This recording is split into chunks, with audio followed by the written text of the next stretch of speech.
Thank you, Mr. Chairman. I'll begin with you, Mr. Goldberg. I just wanted to ask, is the United States fully clear with the Philippines on what the Mutual Defense Treaty does or does not cover in the scenario of an armed conflict on the islets in the South China Sea? And I guess, are the United States and the Philippines in full agreement on that?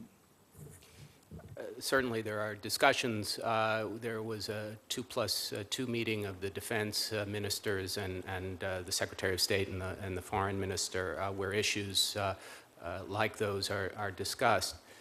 I would point out, Senator Rubio, that what we are encouraging, especially with regard to the South China Sea issues and the territorial claims, are peaceful and legal solutions, and these are the ones that the Philippines are pursuing through an arbitral process under the Law of the Sea Convention and through trying to arrange a code of conduct with other ASEAN member states so that rules of the road in the South China Sea can be worked out. So they are looking for legal and peaceful means to resolve those disputes.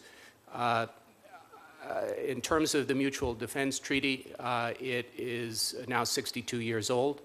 It remains a cornerstone of our relationship, of our military relationship, but also our alliance. And it does commit both sides to mutual defense under Articles 4 and 5.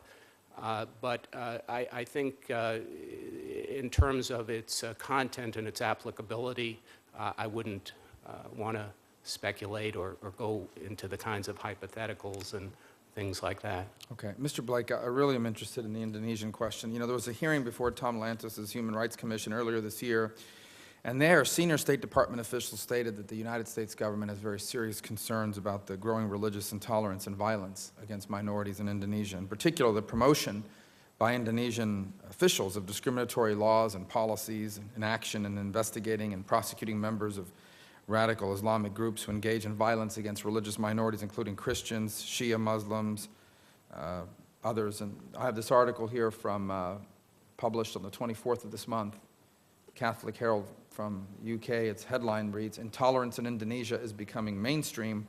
It uses a term, I guess I've heard for the first time, Pakistanization, a phrase increasingly used in Indonesia to warn of the direction the country could be heading. I guess, can you comment in general about this concern, this direction that, you know, they have an election coming up in 2014. There's concerns about the current president's position with regards to some of these issues. It would be sad if Indonesia headed in that direction, because we've often held it up as a model of what a moderate Muslim country can do in terms of tolerance. So your general perceptions of this issue and what you particularly intend to do as an ambassador to be a forceful voice on behalf of religious liberty. Thanks, Senator Rubio. As you probably know, I've been working in South and Central Asia on these issues for the last 4.5 years, and we've, I think, made some progress in some of the SCA countries. So this is an issue of great importance to me. I guess I would take slight exception with whatever the article is that you were pointing to. I think there has been, as I said earlier, quite an important democratic evolution in Indonesia over the last 15 years. There is a tradition of tolerance and respect for religious diversity in Indonesia. Perhaps there are officials that might support this, but the President Yudhoyono, has himself criticized many times religious extremism and acts of violence against religious minorities, and made it clear that those kinds of things will not be tolerated. And I think it's important to note that as Indonesian civil society has emerged over the last 15 years, as rule of law has strengthened, that Indonesian society, the growing middle class, rejects this kind of extremism as well. So yes, it does exist, but I think that the trends are positive in trying to address that. And I don't think it's appropriate to compare it to the Pakistanization of Indonesia. I just don't think that's right. But let me assure you that I'll be very committed to working on these issues and to again, forming strong partnerships with friends in government and in civil society in Indonesia to help combat this. Thank you. Ms. Stanton, I just wanted to ask you quickly, the 2013 Trafficking in Persons report, in that report, Timor-Leste was designated as a Tier 2 destination country for human trafficking. Women and girls from Indonesia, China, the Philippines are subjected to sex trafficking in Timor-Leste. How would you encourage the government there to improve its fight against sex trafficking? Will that be a priority for you? Senator, thank you. Absolutely, that will be a priority for us. The government of Timor-Leste has draft legislation regarding trafficking, and we have been urging them to move it forward into their parliament. That is something I will pay close attention to as we, should I be confirmed and arrive in Indonesia, in Timor-Leste. It's a key concern of ours in the State Department that this move forward and that they ensure the protection of these vulnerable groups.